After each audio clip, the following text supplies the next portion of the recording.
c'est Clémence. Bienvenue dans ce premier épisode du podcast Nous, femmes d'IPE. Être fière de qui nous sommes, femmes, francophones, insulaires, des femmes inspirantes qui prennent le pouvoir sur leur vie, qui se battent pour leurs droits et qui surpassent leurs rêves. Dans chaque épisode, je pars à la rencontre d'une de ces femmes. À travers son parcours, son histoire et ses combats, elle s'interroge avec nous sur son féminisme. Aujourd'hui, je suis dans les locaux du Collège de Lille à Wellington, l'endroit parfait pour parler d'engagement communautaire, de santé mentale et d'épanouissement professionnel. En compagnie de Darline Arsenault, on prend le temps d'être nous-mêmes sur le chemin de l'acceptation de soi. Bonne écoute!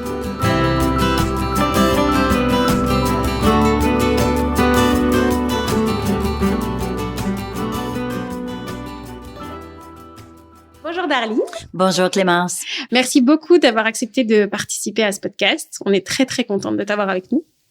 Ça fait plaisir. J'ai hâte de voir qu'est-ce que tu vas me poser comme question. La première question que je vais te poser, c'est quelque chose d'assez général. J'aimerais que tu nous parles un peu de toi, de ton parcours, comment tu as fait pour arriver, pour être la femme que tu es aujourd'hui. Oh wow, comment de temps que t'as? Un petit peu. Alors, qui je suis? Je suis une Acadienne, premièrement. Je pense que c'est comme ça que je m'identifie. Une Acadienne de la région Évangeline qui a quand même fait tout son parcours au niveau français, francophone. J'ai été à l'école Évangeline. Je suis allée après ça à l'école postsecondaire à l'Université de Moncton. Je suis devenue enseignante en 1980. Fait longtemps. Et puis là, j'ai vraiment travaillé dans la communauté acadienne et francophone. J'ai jamais trouvé ma place à travailler, même en immersion. J'étais enseignante, puis j'attendais pour une position à l'école Évangeline parce que je ne me voyais pas enseigner le français à des anglophones. Je sais pas pourquoi, même à ce temps-là, j'étais quand même assez jeune, une vingtaine d'années, 30 ans. Alors, j'ai toujours été attirée au niveau de la francophonie. Peut-être c'est parce qu'on est minoritaire. C'est comme, je pense que c'est ça qui m'attire parce que moi, dans tout mon parcours, je pense que j'ai toujours été attirée vers la personne qui avait besoin d'être remontée. Avec les étudiants, c'était toujours ceux-là qui étaient dans la misère ou ceux-là qui avaient de la difficulté à trouver leur niche. C'est eux autres qui m'attiraient. Des personnes en difficulté, à chaque fois qu'il y a quelque chose qui se passe, puis il y a quelque chose, qu'il y a des personnes qui ont besoin de l'aide. Je suis toujours attirée comme ça. Je pense que mes parents étaient comme ça. Alors, j'ai l'impression que ça vient de très loin. Mes grands-parents étaient comme ça aussi. Toujours être en train d'aider. Ça fait que ça me décrit un petit peu. Puis j'aime aussi les défis. J'aime bâtir des choses. J'aime commencer à 0, à 2 ou 3 pour pouvoir finir par bâtir quelque chose. Puis je pense que ça amène beaucoup de fierté, de confiance, de réussite et tout ça. OK. Et j'aimerais juste faire une petite parenthèse. Du coup, tu dis que ça vient aussi de tes parents et de tes grands-parents. T'as envie de nous en dire un peu plus sur comment eux, ils étaient, puis comment ils t'ont élevé, du coup, là-dedans, tu penses? Ben, on était des grandes familles. Alors, l'entraide était très, très important. Et puis, même si qu'on avait des grandes familles, on aidait les autres. Alors, ma mère, elle a travaillé comme enseignante. Elle était enseignante. Elle avait 8 enfants. Travaillait tout le temps. On savait qu'elle travaillait jusqu'à minuit à tous les soirs. Mais il y avait toujours du temps pour les autres. Il y avait toujours du temps pour aider les autres. Elle savait s'il y avait des familles en besoin, des jeunes familles. Ils allaient souvent, sans faire de vagues, laisser des choses sur la porte, la poignée de porte, des choses du jardin. Peut-être qu'on faisait beaucoup de galettes blanches, puis on allait porter un sac de galettes blanches. Alors, on offrait à aider les gens de la communauté sans être demandé. C'est ça que je trouve qui est beau. Puis c'est une réflexion que j'ai fait. Ça fait pas tellement longtemps, mais j'ai venu à réaliser qu'on imite beaucoup ce qu'on voit et ce qu'on vit avec les autres. Ça fait que je me disais, pourquoi est-ce que je suis généreuse des fois? Puis il y a des personnes, c'est tellement généreuse. Je dis, ben oui, mais je pense pas comme ça. Je pense que c'est juste naturel pour moi de vouloir faire ça. Alors, j'aime offrir des cadeaux, j'aime donner des cadeaux, j'aime donner du soutien aux autres qui l'ont besoin ou que je pense qu'ils l'ont besoin. Peut-être qu'ils l'ont pas besoin, mais c'est ma perception. Ça va, ton intuition est sûrement très bonne. Donc, super. Et pour aller creuser un petit peu ça, parce que je voulais te poser la question des défis et des fiertés. Tout à l'heure, tu parlais de ça. J'ai envie de te poser la question parce que je pense que ça va rentrer là-dedans. Est-ce que tu pourrais donner 3 moments de ta vie qui ont été importants pour toi et qui t'ont permis de t'enrichir ou en tout cas qui ont été des moments un peu clés? Je pense que le moment clé que je pense au niveau de la francophonie, c'est quand j'étais employée de la Société Saint-Amand-d'Aquin, qui est maintenant c'est SAFIL, quand nous sommes SAFIL. Et puis, j'avais seulement une 30aine d'années. Et puis, je travaillais comme agente en communication parce qu'il n'y avait pas de poste à l'école évangéline. Et puis, il y a quelqu'un qui m'a proposé peut-être que t'aimerais ça. Je sais même pas que ça fait un agent en communication. Ça fait qu'à partir de là, j'ai comme découvert c'était quoi. J'ai appris beaucoup au niveau de l'écriture de la langue française parce qu'un agent en communication, c'est ça fait. Mais c'était pas nécessairement ma force. Et puis, là, j'étais aux réunions annuelles et puis, à un moment donné, ils cherchaient une présidence pour la SSTA. Et puis, personne ne se présentait. Je me dis, ben voyons, ça se peut pas. Je me dis, s'il y a personne qui se présente, qu'est-ce qui arrive? Ça veut dire que notre francophonie va tomber à l'eau, puis c'est pas acceptable. Mes enfants parleraient plus français. Alors, je m'imaginais toutes sortes de choses. Alors, le lendemain, je pense qu'il y a quelqu'un qui m'a approché, puis voir si j'aimerais prendre le poste. Mais je n'étais plus employée à ce moment-là. Puis j'ai pensé, oui, il faut. J'ai pas de choix, il faut vraiment faire ça. Fait que j'ai beaucoup appris parce que ça m'a sorti de ma zone de confort et de ma gêne parce que je suis une personne introvertie et il y a beaucoup de personnes qui disent, mais non, ça se peut pas.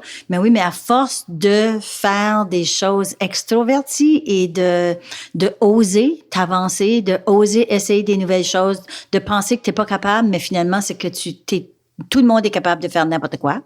C'est juste comment longtemps que tu veux prendre à l'apprendre.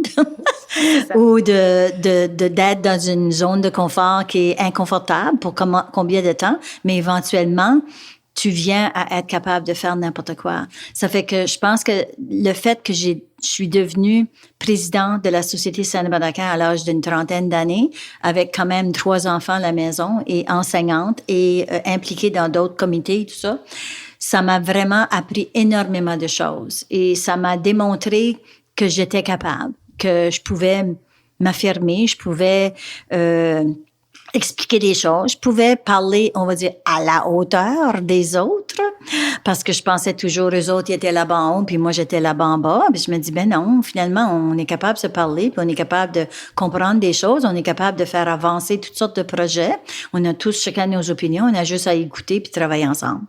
Ça fait que ça a été vraiment un moment marquant de ma vie, on va dire. L'autre moment, je pense que c'est ma carrière d'enseignante, parce que j'ai travaillé dans beaucoup de différents domaines. Je changeais à tous les 4 ou 5 ans parce que je me suis diagnostiquée avec le trouble d'attention et d'hyperactivité.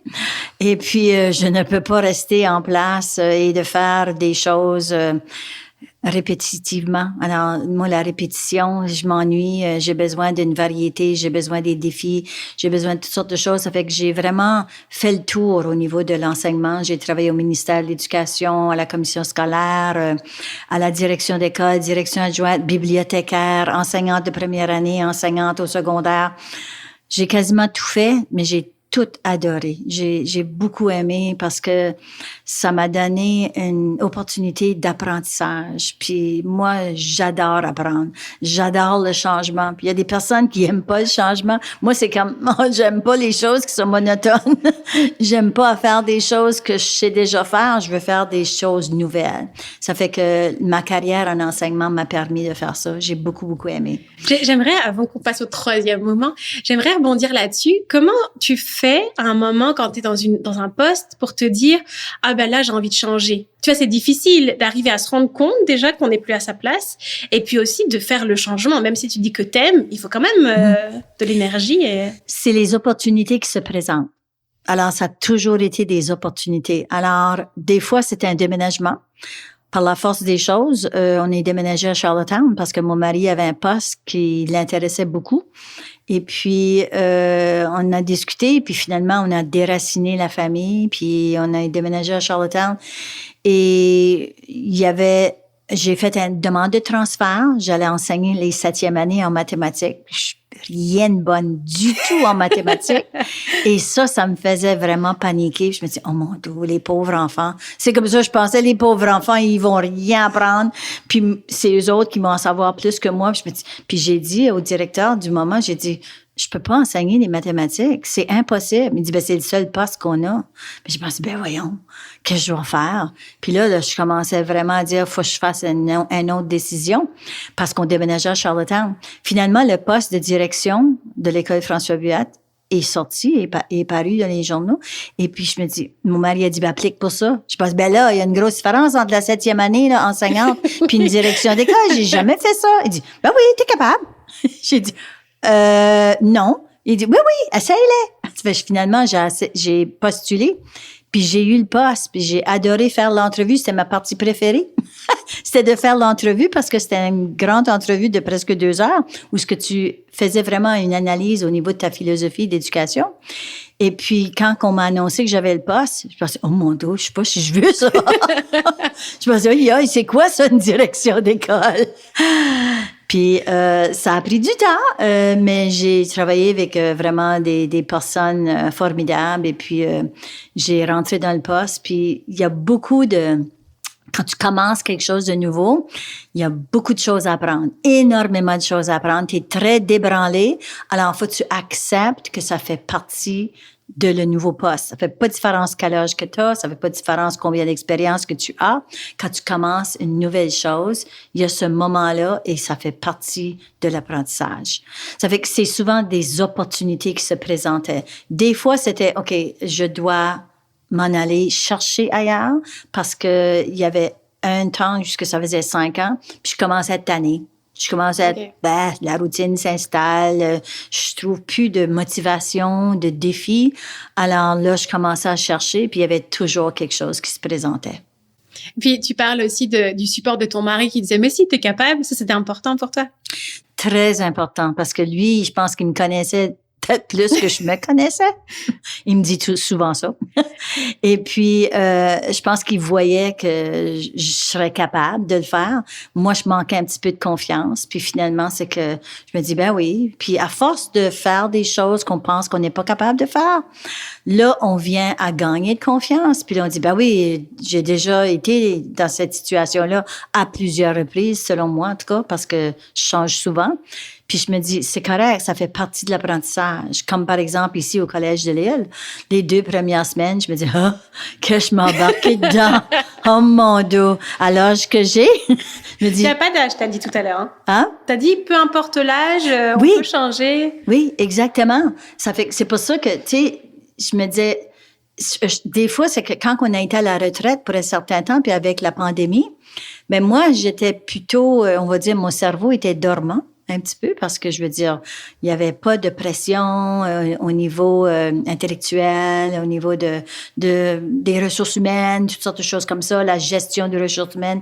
Ça fait que ça fait 2 ans que t'es pas dans ce système-là, mais il y a une adaptation qui est plus rapide et plus nécessaire.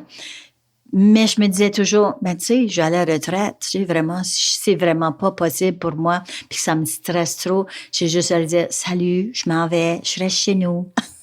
C'est vrai, oui, c'est vrai. Mais tu aurais pu aussi dire, non, mais je suis bien à la retraite, mon cerveau, il est bien, il se calme. Et pourtant, non, t'as dit, allez, j'y vais. Non, c'est parce que je voulais me prouver quelque chose. Il n'y a pas d'âge. Je me disais, est-ce qu'il fonctionne encore, mon cerveau? Est-ce que je suis encore capable de prendre tous ces dossiers-là qui voltigent autour de ta tête et que tu en as 25 000 choses à faire en même temps parce que j'étais comme ça avant? Je me dis, est-ce que je peux encore faire ça? Alors, c'est encore l'aspect du défi. Et le collégial m'a toujours intéressée parce que quand tu es dans le niveau secondaire, tu dis, c'est quoi le collégial, là? Comment c'est différent? J'ai enseigné quelques cours au niveau du collège et de l'université. Puis je me disais, mais là, comment on fait ça quand on est à la direction d'un collège comparativement à la direction d'une école. Ça fait qu'il y a des similarités et il y a des nuances, mais c'est tout très intéressant parce que c'est dans le domaine d'éducation. Oui, ça, c'est vraiment quelque chose qui t'intéresse, l'éducation. Oui. L'éducation dans tous les sens. Alors, l'éducation au niveau intellectuel, l'éducation émotionnelle, l'éducation de sa personne, l'éducation de la pensée, toutes ces choses-là. Moi, c'est quelque chose qui me passionne, c'est quelque chose qui m'interpelle. Ça fait que c'est pour ça que c'est vraiment important pour moi. Puis c'est justement, ça m'amène dans mon autre sujet de discussion, c'est au niveau de la santé mentale. Alors, ça, c'est quelque chose qui m'a interpellée, on dirait 15-20 ans passés, mais ça, je pense que ça a toujours fait partie de moi. Puis souvent, on est attiré à s'aventurer dans des domaines qui peuvent nous avoir causé des problèmes personnellement. Alors, je réalise, après que j'ai connu un petit peu plus au niveau de la santé mentale, que quand j'étais jeune, comme 11e, 12e année, je pense que j'ai fait une dépression. Mais je ne savais pas que c'était une dépression, mais j'avais vraiment l'impression que je voulais plus participer à rien, je voulais plus faire partie de rien.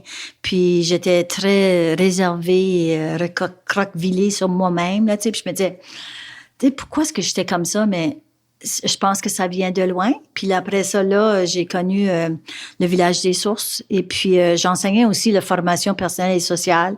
Et ça, c'était vraiment quelque chose, de 7e, 8e année, ce programme-là. J'adorais ça. Je me disais, pourquoi est-ce que j'aime tant ce sujet-là? Ça, puis les sciences humaines, l'histoire et tout ça. Ça fait que je me dis, le Village des Sources a vraiment venu me chercher. Alors, je suis la coprésidente, cofondatrice avec Jeannette Galland depuis, oh mon Dieu, je me rappelle même plus de l'année. J'ai des blancs de mémoire. J'accepte ça. Et puis, mais ça fait au-delà de 15 ans. En 2007, c'est ça, 2007-2008 qu'on a commencé à créer le Village des Sources ici, l'Étoile filante. Et puis, après que je me suis retirée de l'enseignement en 2015, là, j'ai travaillé à temps plein pour vraiment bâtir et mettre une belle fondation au niveau du Village des Sources parce que c'est la santé mentale de nos jeunes. C'est un endroit où c'est que les jeunes peuvent aller vraiment parler au fond du cœur, pour laisser parler leur cœur pour dire ce qu'ils vivent et puis comment ils peuvent aller chercher le soutien, la compréhension des jeunes et puis de vraiment s'ouvrir au niveau des jeunes et puis de les accompagner dans ce qu'ils vivent. Et puis c'est pas obligé d'être des peines, ça peut être des choses qui est vraiment tu sais, ils sont pas sûrs, ou est-ce que c'est qu'ils veulent s'en aller, ils se questionnent, puis tout ça, mais de vraiment chercher l'appui. Ça fait que ça m'a beaucoup interpellée. J'ai créé un guide pédagogique de 175 pages, je pense. Là, quand tu commençais, tu étais plus capable d'arrêter. Ça fait que c'est vraiment une banque d'activités, c'est les fondements, c'est quelque chose qui n'existait pas au niveau du Village des Sources. Alors, j'ai partagé ça avec tous les Villages des Sources qui sont partis de Rimouski puis qui font partie de l'affiliation des Villages des Sources. Ça fait que ça je pense que ça va toujours me passionner parce que je fais beaucoup d'autres choses, des retraites de femmes, je suis une facilitatrice pour le cours de premiers soins en santé mentale. Ça fait que je pense que ça a vraiment marqué ma vie, ces trois choses-là spécialement. J'ai envie de rebondir sur la santé mentale. Est-ce que tu dirais que ici, sur l'île du Prince-Édouard, qu'est-ce qu'il faudrait mettre en place pour que ça aille mieux et que les choses soient prises en compte, quoi? Ben, je pense que ça prend toute une communauté qu'il faut se rallier autour de ça. Ce qui m'inquiète un petit peu, c'est qu'on fait des choses, mais je suis pas sûre que tu sais, on dit souvent, ben, tu sais, on va s'occuper de la santé mentale, on met un petit volet. Juste une petite pincée de quelque chose. Mais une petite pincée, c'est pas assez. Alors, pour moi, il faut regarder le gros portrait, tout au complet. Puis ça, c'est le mieux-être de chaque personne, au niveau de jeunes, au niveau de femmes, au niveau d'hommes, d'adultes, de familles, de communauté, le mieux-être de la communauté. Comment la communauté se sent bien à l'intérieur de toutes ses facettes, puis tout son potentiel. Parce que quand on se sent bien, ben on va bien. Puis ça veut dire qu'on fait des choses qui vont bien pour nous autres et pour les autres. Alors, une personne qui qui semble faire du tort aux autres, c'est parce qu'il y a un mal à l'intérieur. Quand tu te sens bien, tu fais les bonnes choses. Je vais le comparer à la nourriture. Tu sais, quand que tu manges des choses que tu devrais pas manger, tu te sens mal. Et puis là, ça continue d'aller mal dans toutes les différentes facettes. Ça fait que je me dis, c'est la même chose comme la santé mentale. Si tu te sens vraiment bien avec toi-même, mais tu vas faire des choses qui vont faire du bien à toi et aux autres. Alors, tu vas vivre à ton plein potentiel. Il n'y a pas de limite. Tandis que quand tu te sens mal, mais tu vas faire sentir les autres mal autour de toi et tu vas faire du mal aux autres. Ça fait que quand que je parle d'une communauté en santé, mais c'est au niveau émotionnel, au niveau social, au niveau physique, parce que ça prend tout l'être. Si tu veux te sentir bien au niveau mental, comme moi, je fais beaucoup d'exercices, ça fait au moins 25-30 ans que j'écris sur mon calendrier, puis là, j'avais comme 3 ou 4 mois que j'avais comme peut-être 5 ou 6 fois que j'avais fait de l'exercice, de l'activité physique dans mon gym, dans mon sous-sol, chez nous. Je me dis, voyons, darling, qu'est-ce qui se passe, là? Ça fait longtemps que tu fais de l'exercice. Pourquoi t'en fais 4 fois dans un mois? D'habitude, c'est genre, manquait 4 jours dans un mois. Ça fait que là, je me suis décidée, là, au mois de décembre, là, that's it, là. Il faut absolument que je me remette. Ça fait que je l'écris, puis je le vois, puis je sens une différence dans ma santé mentale. J'ai plus d'énergie au niveau de mon travail. J'ai une énergie plus positive que quand j'en fais pas. Et je m'aperçois que je suis plus négative quand je fais pas de l'activité physique. Alors, l'activité physique, pour moi, là, c'est pas ça qui va me faire maigrir, c'est qu'est-ce que je mange. Oui. Ça fait que, éventuellement, ça va venir que mon corps va être plus en santé au niveau de l'activité physique. Puis, j'ai espoir que je voudrais manger mieux. Oui. Je mange mieux, mais j'aimerais de manger 95% vraiment bien pour bien nourrir mon corps, spécialement parce qu'on a un certain âge et notre corps, il vieillit, qu'on le veuille ou qu'on le veuille pas. Alors, on doit le soigner beaucoup plus que quand j'avais 20-25 ans. J'ai aussi quelque chose qui m'interpelle quand tu parles de santé mentale, c'est que là, j'ai l'impression que tu as fait un gros travail sur toi aussi pour te connaître, savoir ce que tu es, ce que tu as besoin. Par exemple, le sport, comme on disait tout à l'heure. Il y a aussi, à mon avis, mais tu me diras ce que tu en penses, un gros travail à faire du point de vue du dépistage. C'est-à-dire, comme tu disais tout à l'heure, quand tu étais en 11 ou 12e, tu as fait une dépression, tu savais pas. Donc, tu as dû vivre plein d'autres choses pour te dire, ah, ok, à ce moment-là, j'étais pas bien parce que, mais après beaucoup de temps. Et est-ce que tu penses qu'il y a quelque chose à faire pour la prévention ou pour, en tout cas, aller les chercher, ces jeunes, avant qu'ils soient vraiment pas bien? Absolument. Le plus que tu peux te connaître, le mieux que c'est. Parce que je vais juste faire une petite parenthèse où ce que c'est que moi, je suis à mon 2e mariage. Et puis, mon premier mariage, quand j'avais une 20aine d'années, c'était un mariage abusif. Alors, ça a été 5 ans et demi de vraiment subir, je vais dire subir, c'est ça le mot, là, des choses qui étaient vraiment pas correctes. Alors, quand tu as vécu des situations que tu avais peut-être hors de ton contrôle pour différentes raisons, et puis que tu restais à l'intérieur de cet environnement-là, qui est très nuisible, néfaste, qui prend longtemps à remonter, à rebâtir, mais tu apprends des choses parce que tu étais dans une certaine situation. Alors, je pense qu'il y a beaucoup de mon parcours qui vient de ça. Alors, tu fais des apprentissages, puis si tu les apprends, tu retourneras pas là. Alors, t'es vraiment dans cette piste-là. Alors, des fois, c'est des choses au niveau de ton environnement. Pour les jeunes ou pour les adultes qu'on peut pas contrôler, ça vient de l'extérieur. Mais à un moment donné, il faut que tu fasses une décision. Alors, quand tu fais cette décision-là, c'est là ce que c'est que tu es dans le chemin de découverte, d'apprentissage et tout ça. Et puis, là, après ça, ça va te renforcer. Alors, c'est un peu comme disons, la langue française, ben nous autres, à l'île du Prince-Édouard, je crois qu'on a une plus grande fierté parce qu'elle est en danger. Alors, je pense que j'ai une plus grande fierté au niveau de la personne qui s'appelle Darlene Arsenault aujourd'hui, que je connaissais peut-être pas nécessairement quand j'avais une 20aine d'années, que j'ai appris à apprendre c'est qui Darlene Arsenault.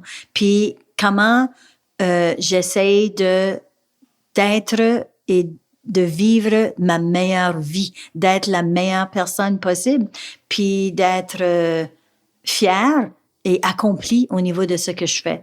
Puis c'est pas toujours évident. Puis il y a des temps où je me dis, je sais pas, là, je sais pas qu'est-ce que je fais, je sais pas ce que je suis supposée de faire, tout ça. Mais c'est qu'il faut qu'on se donne une chance, puis il faut qu'on se connaisse. Puis de vraiment se connaître, c'est d'accepter nos pensées, nos opinions, nos valeurs, les choses qui sont vraiment importantes pour toi, et puis de vivre à partir de ces valeurs-là. Parce que quand tu vis à l'inverse de tes valeurs, mais c'est dans ce temps-là que tu rencontres des problèmes, parce que t'es pas vraiment qui tu es.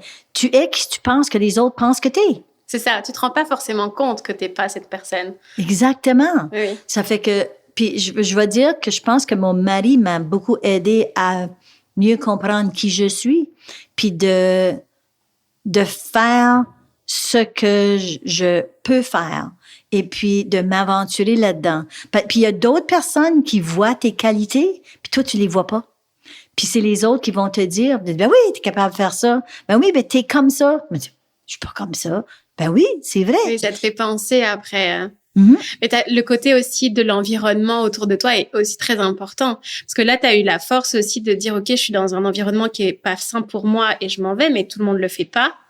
Et c'est aussi hyper fort et hyper difficile de remettre en question tout ton environnement et tout ce que tu connais, même si tu sais que c'est nocif, pour aller vers quelque chose que finalement tu connais pas. Donc, aujourd'hui, tu dis c'était mieux.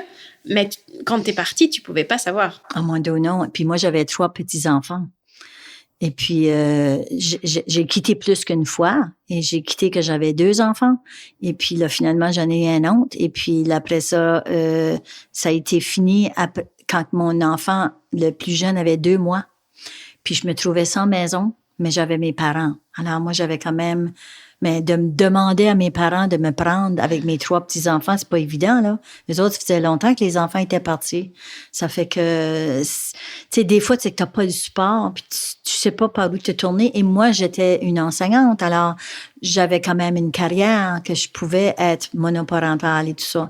Ça fait qu'il y a toutes sortes de facteurs qui peuvent t'empêcher, justement, de faire le pas. Puis de l'inconnu, comme tu dis, c'est comme, pas d'idée qu'est-ce qui m'attend. Est-ce que j'ai fait la bonne décision? Puis, tu sais, comment je vais vivre ça? Puis c'est tout de l'inconnu. Mais faut qu'on se fasse confiance. Je pense qu'il faut qu'on se fasse confiance parce que, comme être humain, on est capable de faire des choses surhumaines. J'aime cette phrase.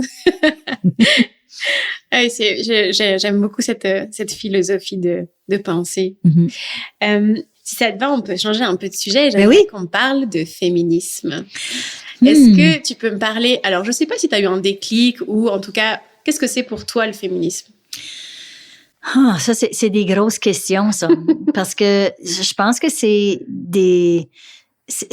comme il y a eu des différentes définitions, on va dire, de féminisme. Mais moi, féministe, ça veut dire prendre sa place. Ça veut dire que il n'y a pas de barrière, ou ce que c'est que s'il y a un poste où il y a quelque chose que tu veux faire, puis qu'ils disent, ça c'est plutôt des hommes, mais non, je suis capable de faire ça. Humaine. Alors, pour moi, c'est, tu fais des choses que tu as le goût de faire. Tu fais les sacrifices qui viennent avec qu'est-ce que c'est que tu veux faire aussi, parce que ça vient pas sans des sacrifices ou des choix ou des options, quelque chose comme ça.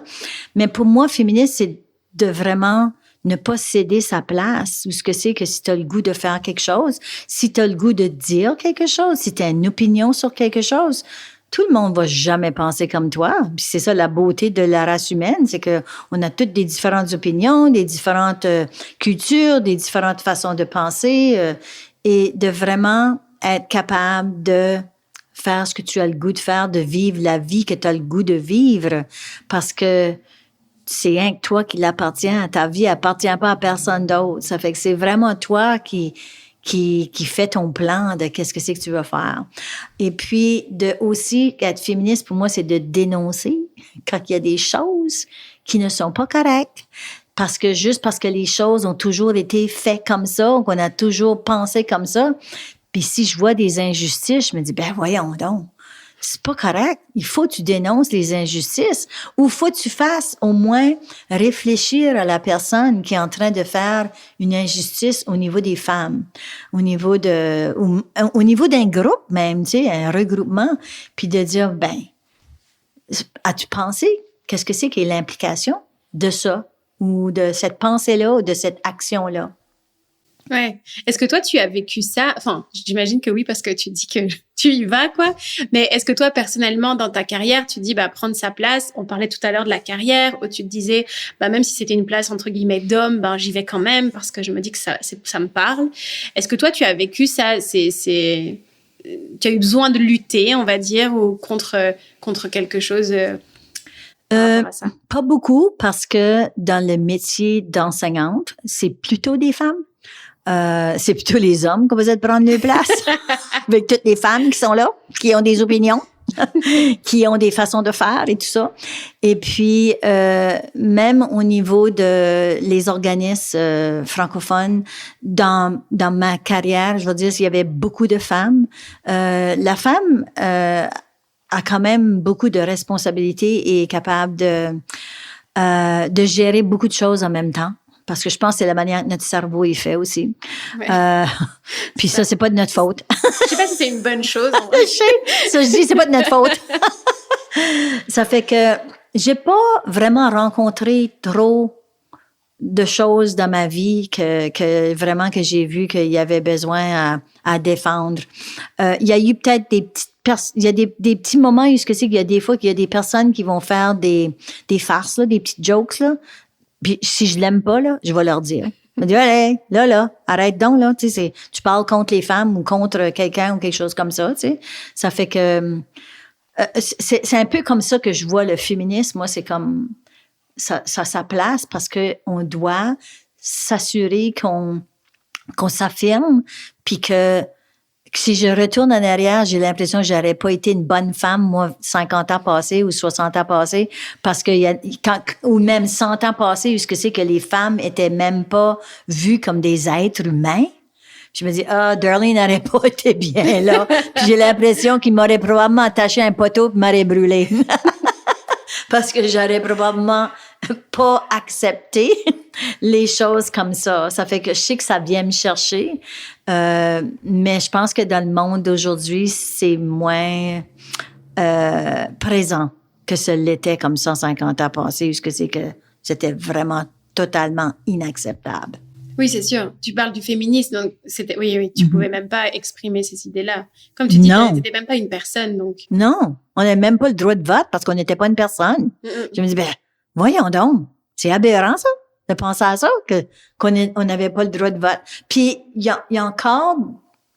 a peut-être encore des endroits dans le monde, mais pas nécessairement autant au Canada, mais je suis certaine qu'il y a des endroits où que la femme est vue.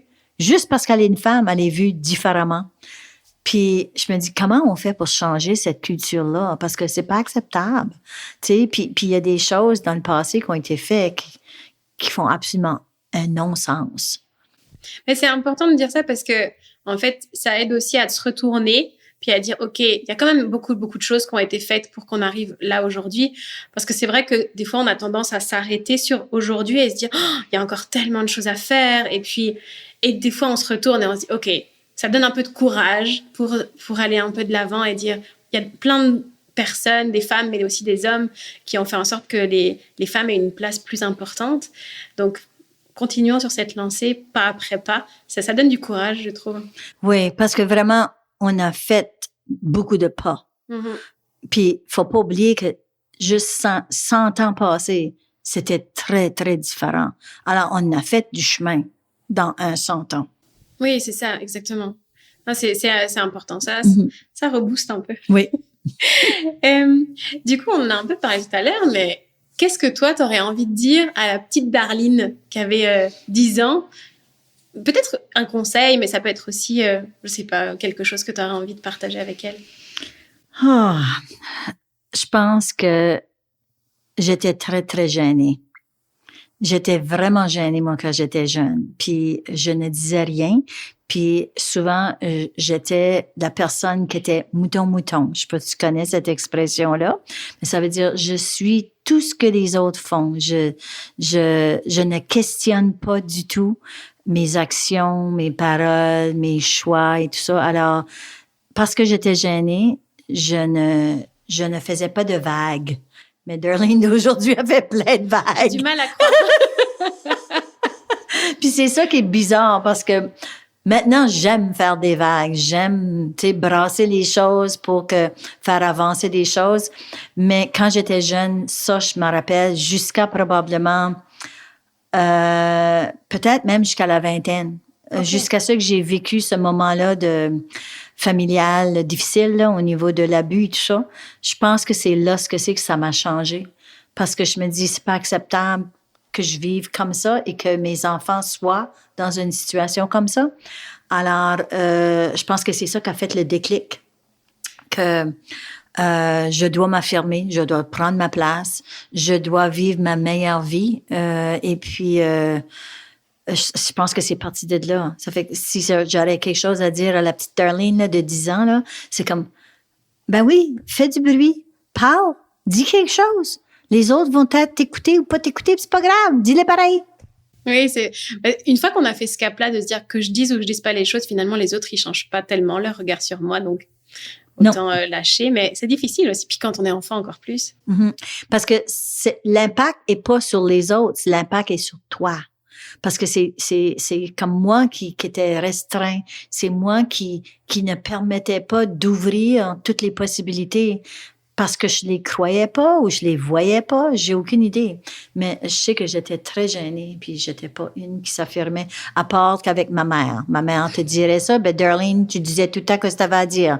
Je dis, ouais, c'est vrai, mais ça doit que c'est parce que je me sentais assez confortable ou que j'avais des amis qui étaient à côté de moi, parce que ma mère disait tout le temps, ouais, mais quand t'avais Susan puis Darlene puis Diane puis Darlene, là, c'était les 3 mousquetaires, là. Mais là, on n'allait pas être capable de leur faire changer d'idée. Ça fait que je pense que c'était peut-être ça, tu sais, qui me donnait un peu la force ou le courage de dire quelque chose. Mais autre que ça, je faisais pas de vagues.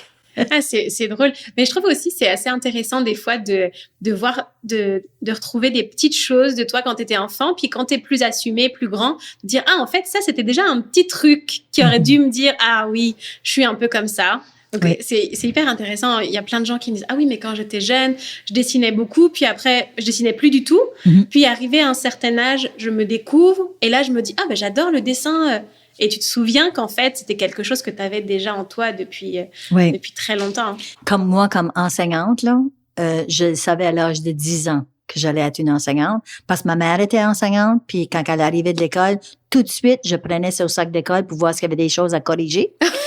Et nous autres, on était une grande famille, puis il y avait les voisins, l'entourage et tout ça. Et puis, on jouait souvent à l'école. Et qui tu penses était là, madame? Ben, c'était moi.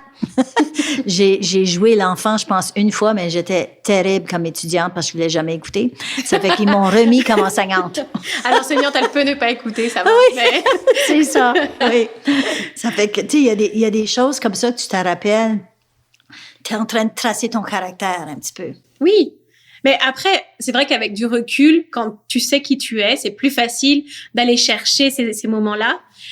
Mais ce serait mais ça revient à la santé mentale aussi, d'aider les enfants justement à pas fermer des portes, quoi. Mm-hmm. Et à, justement, s'il y a quelque chose que tu aimes, ben, vas-y à fond et donne-toi les moyens de ce que tu as envie.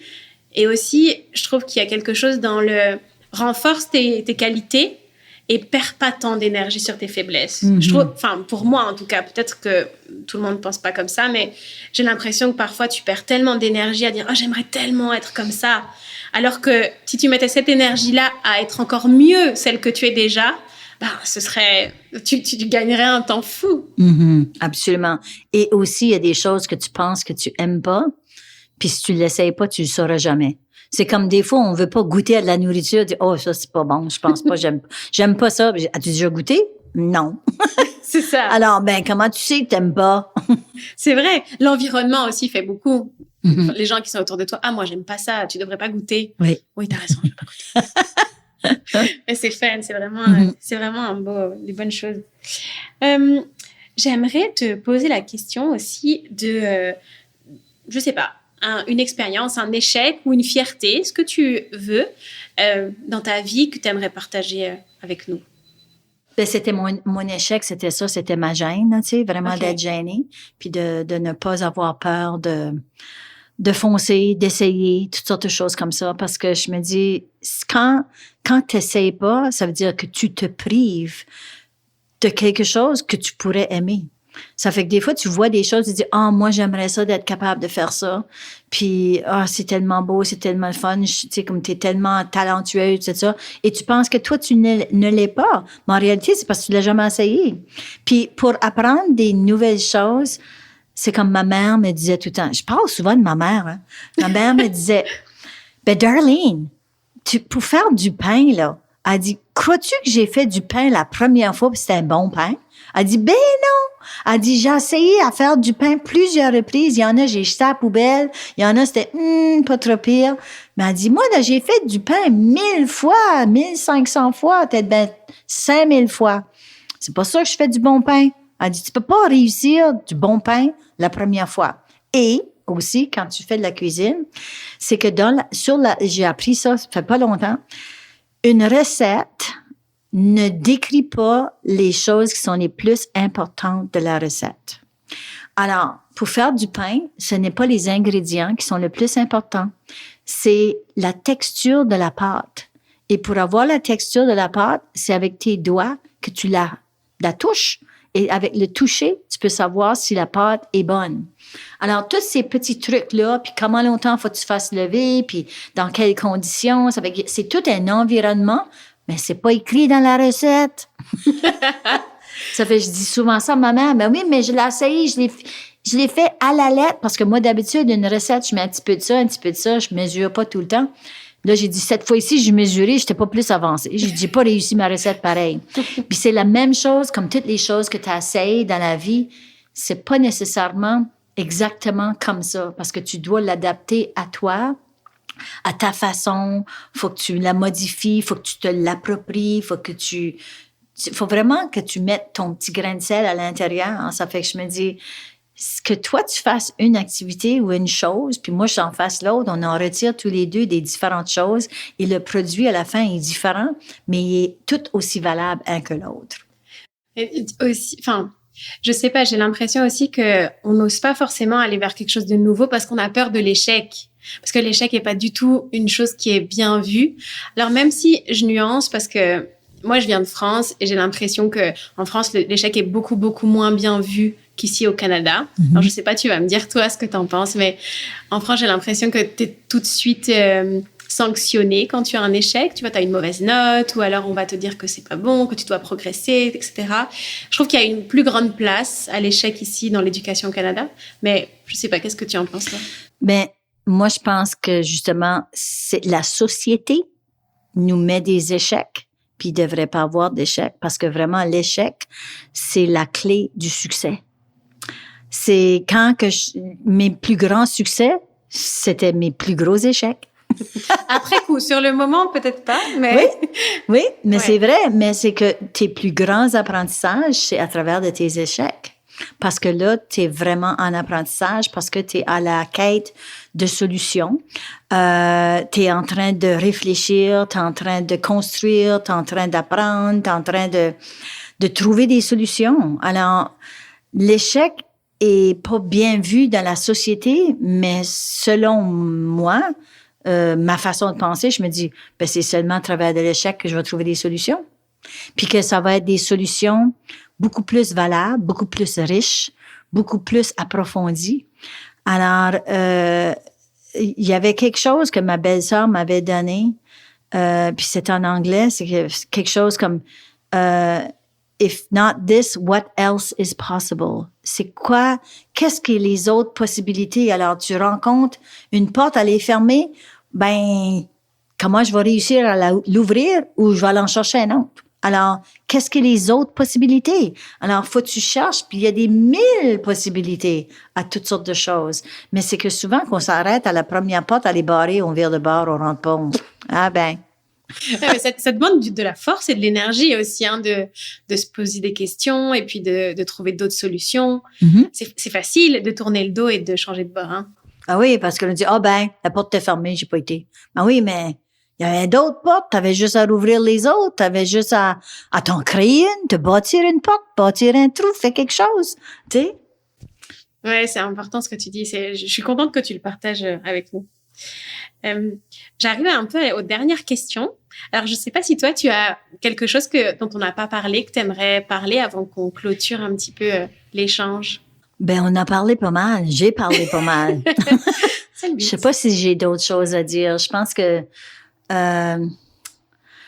que c'est bon de faire des réflexions aussi sur ton parcours, sur ta vie à toi, de prendre des outils aussi, comme par exemple de faire des journaux, de parler des journaux de gratitude, de faire de la méditation, de prendre le temps pour juste t'asseoir puis penser, de prendre du temps pour t'amuser, pour aller parler, discuter, marcher dans la nature, toutes ces choses-là, des choses qu'on fait pas assez. On est tellement accentué sur la productivité. Puis que ça nous consomme énormément, puis que des fois, c'est comme si qu'on serait des personnes, des extraterrestres, puis qu'on regarderait qu'est-ce qu'on fait sur Terre, comme les humains, des fois, j'ai l'impression de dire « Hey, ils sont une gang de malades! » Une gang de malades! Ils vont travailler comme 50, 60 heures par semaine, puis ils travaillent, ils pensent toujours au travail. Pourquoi faire? Pour arriver à une retraite quand ils ont 60, 65 ans, puis que après ça, dans quelques années, ils vont mourir. Mais ils ont passé toute leur vie à travailler. Sauf que, un autre à côté, c'est que moi, travailler, ça me remplit. Ça me motive, ça fait autre chose. Comme moi, je me dis, quand on travaille, ça nous permet d'apprendre plein de choses, mais faut pas non plus négliger les autres choses. Ça fait qu'il faut vraiment savoir balancer les deux. Puis mon mari dirait, t'es une bonne pour parler, là, parce que tu dis, mais tu le fais pas.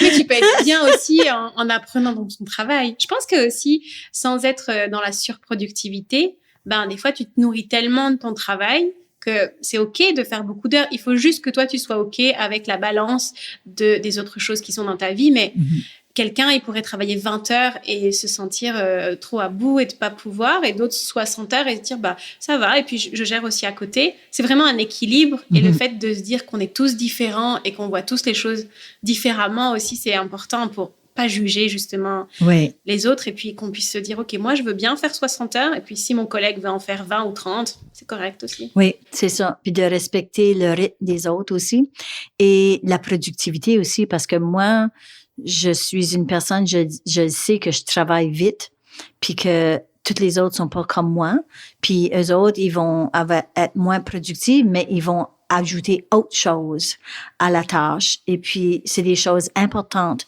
que moi, je ne peux pas faire. Parce que moi, c'est qu'il faut que ça aille vite, puis que c'est 5 ou 6 ou 8 choses en même temps, puis tout ça, puis c'est pas nécessairement la perfection. Puis c'est pas très fignolé, on va dire. Puis il y a d'autres personnes qui disent, moi, là, tu sais, il faut vraiment que je prenne mon temps puis que ça soit bien fait. Je me dis, c'est correct, ça, c'est toi, mais ça, c'est moi. Ça fait que pour moi, de faire ça comme ça, c'est que ça m'ennuierait peut-être. Ça fait que c'est pour ça qu'il faut avoir toutes sortes de différentes personnes autour de toi et d'avoir une équipe qui est très versatile puis polyvalente. Parce que si on serait toutes pareilles, j'ai l'impression qu'on s'entendrait pas. Ah oui, je suis d'accord. Puis on aurait toujours cette compétition. Si on s'écoutait, il n'y aurait pas de compétition parce que t'es ce que t'es et il n'y a pas de premier parce que tu travailles plus. Donc, non. C'est important d'entendre ça. Oui, mais c'est important aussi de s'assurer de ne pas se culpabiliser non plus, comme pour dire que là, j'ai travaillé puis j'ai pas donné de temps à mon mari, à ma famille ou quelque chose comme ça. Quand tu commences à penser, peut-être bien que je devrais le mettre dans mon calendrier, là. Quand je le mette dans mon calendrier, là, ça veut dire c'est rendu sérieux, là. Fait que c'est pas balancé, ça, là. Oui, c'est vrai. Mais c'est des petits trucs comme ça. Une fois que tu les as compris, où tu te dis, je dois y faire attention. Mais quand t'es dedans, de dire, oui, là, il faudrait vraiment que je passe plus de temps, t'as l'impression que c'est normal. Donc, c'est peut-être, t'as raison à ce moment-là de se dire, là, il faut que je me pose des questions, peut-être. Ouais. Ouais, posez-vous des questions. Faut toujours se poser des questions. Oui. Des fois, on n'a pas le temps, on n'y pense pas. C'est là où la santé mentale et les questionnements, elles sont importants. Absolument. J'aurais une dernière question. Je voulais savoir, est-ce que toi, il y a une personne que tu aimerais entendre ici sur le podcast? Oh ben, mon Dieu, je pourrais probablement en avoir une liste. C'est des femmes que tu cherches? C'est des femmes que je cherche. C'est pas que je les cherche, c'est que je me dis, toi, par rapport à ce que je t'ai posé, qu'est-ce quelqu'un qui pourrait apporter peut-être un regard différent ou complémentaire ou... Moi, quand je pense à des personnes que j'aime beaucoup écouter au niveau de leur sagesse et tout ça, c'est des personnes que j'ai quand même connues, côtoyées, comme Maria Bernard, qui est une enseignante à la retraite, qui a fait un parcours un peu semblable au mien, puis elle m'a beaucoup inspirée. Ça fait que elle, j'aimerais bien aussi qu'elle puisse partager ça. Puis il y a Diane Ouellette aussi, bien sûr. Diane, c'est au niveau de l'éducation, au niveau de la lecture, puis toutes ces choses-là, qu'elle a beaucoup de sagesse à apporter. Et puis, il y en a tellement, puis il y a des jeunes femmes aussi, oui. Là, tu sais, comme tu parles de Geneviève Ouellette, qui est la fille de Diane, qui m'émerveille au niveau de qu'est-ce qu'ils font avec Oniva Média. Et puis, qu'elle était enseignante, puis qu'elle a toutes sortes de différents parcours, puis que c'est comme j'aime écouter ces jeunes femmes-là, de voir comment ils font... qu'ils façonnent, on va dire, avec la vie autour d'eux autres, puis que eux autres, c'est pas que je prends une carrière puis je fais cette carrière-là jusqu'à ma retraite. Eux autres, c'est que je touche à toutes sortes de choses et puis je m'aventure dans toutes sortes de choses. Ça fait que c'est tellement beau de voir ça. Je sais pas. Ouais, c'est déjà pas mal. Tu nous as donné déjà trois noms, donc. Oui. Voilà. Puis aussi des femmes comme je trouve qu'on a un historique au niveau de nos femmes qui sont plus âgées, comme dans ma mère, puis tout ça. Là. Eux autres, ils ont des histoires, puis ils ont une sagesse à nous apprendre des choses. Comme tu vois, j'ai parlé beaucoup de ma mère.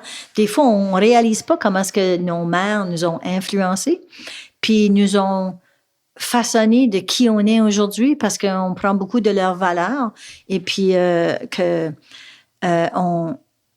on incorpore ça dans notre vie quotidienne sans nécessairement le savoir. Tu sais. Puis ma mère, elle a été beaucoup impliquée au niveau communautaire. Elle était présidente de différentes associations, entre autres l'Association des femmes, je pense, puis les francophones d'âge d'or.